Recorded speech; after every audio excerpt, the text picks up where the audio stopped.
Depuis leur création par la Chambre de commerce internationale, CCI, en 1936, les Incoterms, International Commercial Terms, ont toujours joué un rôle fondamental dans la régulation des échanges commerciaux internationaux.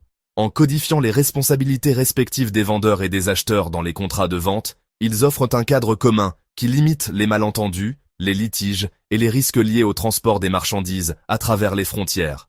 L'édition 2020 des Incoterms a marqué une transition importante, notamment par le remplacement de la règle DAT, Delivered at Terminal, par DPU, Delivered at Place Unloaded. Cette modification s'inscrit dans une dynamique de clarification et d'adaptation aux réalités du commerce moderne. Alors que l'édition 2025 des Incoterms se profile, de nombreuses questions émergent concernant les défis à relever dans un contexte de mondialisation complexifiée, de transition écologique, de tensions géopolitiques et d'évolution technologique rapide. Ce texte se propose d'analyser l'évolution du DAT vers le DPU, de replacer ce changement dans le contexte global du transport maritime et d'anticiper les grandes tendances qui pourraient influencer l'élaboration des Incoterms 2025. Introduit dans les Incoterms 2010, le DAT désignait une règle selon laquelle le vendeur livrait la marchandise une fois déchargée au terminal convenu, quai portuaire, terminal aéroportuaire, etc. Ce terme mettait l'accent sur le lieu de livraison, mais restait limité dans sa portée, car il supposait nécessairement l'existence d'un terminal officiel. Cependant, dans la pratique, les marchandises pouvaient y être livrées à d'autres types de lieux, ne correspondant pas strictement à la définition d'un terminal, ce qui provoquait parfois des interprétations divergentes entre les parties. C'est pour résoudre cette ambiguïté que l'édition 2020 des Incoterms a remplacé le DAT par le DPU.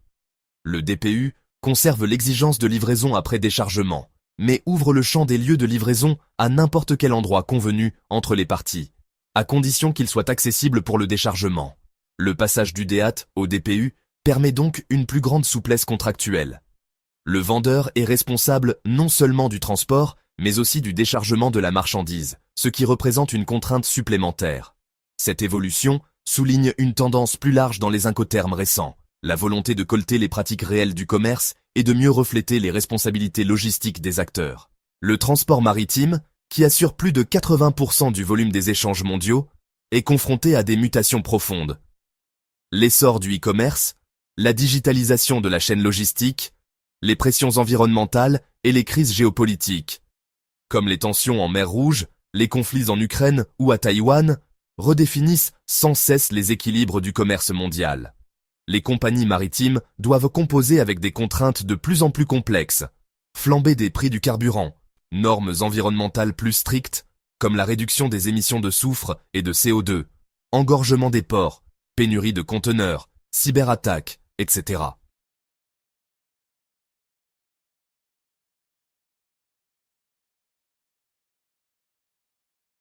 L'accent est mis de plus en plus sur la logistique verte, avec l'apparition de navires fonctionnant au gaz naturel liquéfié, GNL, à l'hydrogène ou à l'électricité, et l'optimisation des routes maritimes via l'intelligence artificielle. L'empreinte carbone devient un facteur clé dans le choix des prestataires logistiques. Les Incoterms 2025 devront probablement intégrer cette conscience environnementale. Les responsabilités liées à la durabilité du transport pourraient faire l'objet de clauses spécifiques, notamment en matière d'assurance, de compensation carbone ou de choix du mode de transport. Le DPU confère une responsabilité accrue au vendeur, notamment lors du déchargement. Cela implique pour lui de maîtriser l'infrastructure logistique sur le lieu de destination, ce qui peut représenter un défi en cas d'éloignement géographique ou de complexité réglementaire locale. L'acheteur, de son côté, bénéficie d'une simplification, puisqu'il reçoit la marchandise prête à être stockée ou transportée sur le dernier kilomètre. Toutefois, il doit être attentif au choix du lieu de livraison, qui doit être accessible et adapté au déchargement. Les transporteurs maritimes, les transitaires et les opérateurs logistiques doivent s'adapter à ces nouvelles configurations contractuelles. Ils deviennent des partenaires stratégiques, notamment pour les opérations de déchargement, de manutention, de stockage temporaire et de conformité douanière. La précision dans la rédaction des contrats de transport devient cruciale. Un flou dans la désignation du lieu de livraison ou dans les modalités de déchargement peut entraîner des surcoûts, des retards, voire des litiges. Deux courants s'opposent dans les cercles de réflexion de la CCI. Les partisans d'une simplification visant à réduire le nombre de règles pour faciliter leur compréhension par les PME. Les défenseurs d'une spécialisation accrue arguant que des règles plus précises permettent de mieux encadrer les réalités diverses des échanges mondiaux. Il est possible que les Incoterms 2025 proposent une version à deux niveaux, une version standard pour les échanges classiques et une version avancée pour les opérations complexes. Avec l'essor des technologies blockchain, des smart contracts et de la digitalisation des lettres de transport, UBL, les Incoterms devront aussi intégrer la dimension numérique de plus en plus prégnante dans les échanges. La traçabilité des responsabilités, la transparence des flux et l'instantanéité des transactions imposent une refonte des pratiques contractuelles. La CCI pourrait introduire de nouveaux Incoterms, notamment pour encadrer les livraisons dans les zones franches, les opérations de dropshipping international ou les échanges multicanaux impliquant plusieurs modes de transport successifs.